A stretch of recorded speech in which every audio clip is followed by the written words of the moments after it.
Okay, thank you very much once again for tuning in, and let me remind you, please do subscribe to my channel, and please do press the bell icon.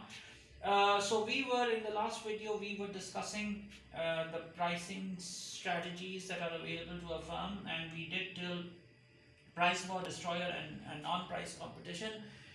There's another, in competition based pricing, there's a fourth type of pricing strategy which is called market pricing.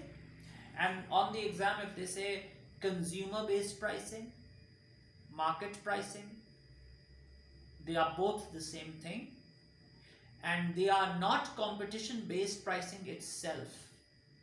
They are a type of competition based pricing. Competition based pricing is of four types: price leadership, destroyer, price war, market pricing. Consumer based pricing and market pricing is the same thing. And within market pricing, we have two types: perceived value and price discrimination. Please do keep that in mind. What is perceived value pricing? Perceived value pricing is that when you want the customer to perceive the product as superior to its competitors, or you want your customer to perceive the product as uh, um, a product which is branded, or which has a certain value, which in business we call which has snob value, you will try to price that product higher than normal product. Please do keep in mind, in the market, price is a very important signal. It sends a signal that because you're charging a premium on the price, the product is better quality, or at least it's associated with a better style, or a better a person belonging to a higher strata of society. But there is one very important catch here: the product, if you're going to use this strategy, the product for which you're going to use the strategy has to be price inelastic. If you increase the price and the product responds, the demand responds massively to the change in price, then this strategy will not work. So perceived value creates an image for the product. The other strategy used within market pricing is called price discrimination. Now, what is price discrimination?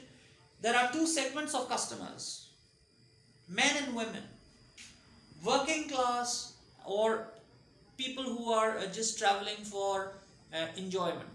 These are two segregated parts of the market, let's say. Okay. Now, if I offer two different prices to these sets of customers, even though my cost of production is exactly the same, that is a very important catch in price discrimination. You can charge different prices to different customers when your cost of production changes, that's fine. But in price discrimination, there is no change in cost of production. The cost of production is the same. The cost of production is 10. I'm offering this product to you for $12, and I'm offering the same product to somebody else for $200. My cost of production does not change. This is called price discrimination. Okay. Now, when does price discrimination take place? Okay, there are various types of price discrimination. There's first degree, second degree, third degree. That we will not take that up right now. But for example, let's say in an airline, you must have noticed that in an airline they say that if you are a regular customer, we are going to charge you a certain price for the ticket. But if you can get us a certificate from your school, from your college, saying that you're a college student, we are going to give you a 50% discount. This is price discrimination. You are discriminating against other people because they are not students. Okay. Likewise, and let me give you another example. You say that if you travel in a bus, you're providing bus service. You say if you're traveling in my bus, and you travel from let's say from 7 o'clock in the morning to 9 o'clock in the morning, you will get a 30% discount.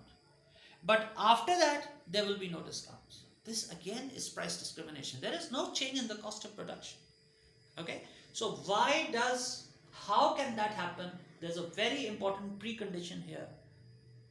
The precondition is that there is no possibility of the product being resold. Okay, if I am selling a service to you cheap, you cannot resell it to somebody else. For price discrimination to work, the possibility of reselling the product just mustn't exist. So this is price discrimination, when the same product is offered to two different sections of the market at different rates, even though the cost of production is the same. Now let's come to new product pricing strategy. When a new product comes in the market, you must have noticed, a new electronic product comes in the market. Initially, when it comes in the market, it is priced very high. Mobile phones are priced very high. Computers are priced very high. Why? The strategy is called skimming. You know what skimming means? Skimming means when you boil the milk and the cream comes on the top and you skim it. Take all the energy away in one go as fast as possible. So skimming is you charge a high price in the beginning, take away as much profit as possible very quickly. Penetration is the reverse of skimming. In penetration, a new product, these are both new product strategies. This is a new product, this is a new product. But in penetration, the product comes in and you initially keep the price low to capture the market share. And as you capture the market share, then you increase the price. Okay. Finally, we have psychological pricing.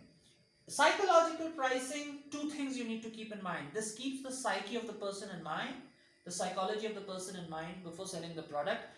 And we have, it has been discovered and it has been proved that human beings, whatever they see first, has a major impact on them. So this is a method used in pricing, that you keep the price slightly below the key price. For example, the key price is $3,000. So when a person sees this, he sees $3,000, but you keep the price $2,999. It's slightly below the key price of 3,000. The first number to register in the mind is 2. So the customer is likely to look upon this product favorably because he initially thinks that this is in the 2,000 bracket. But please keep one thing in mind: for psychological pricing to work, the price should be appropriate to the lifestyle of the customer. You will take the product from 3,000 to 2,999. You cannot reduce it to 999. That will change the lifestyle or the strata of society in which the customer is present. Okay, so I hope this is clear. I've tried to make this these pricing strategies clear. If there are any questions, please do leave them in the comment section, and if you need any online help, do let us know. Okay, thank you very much indeed.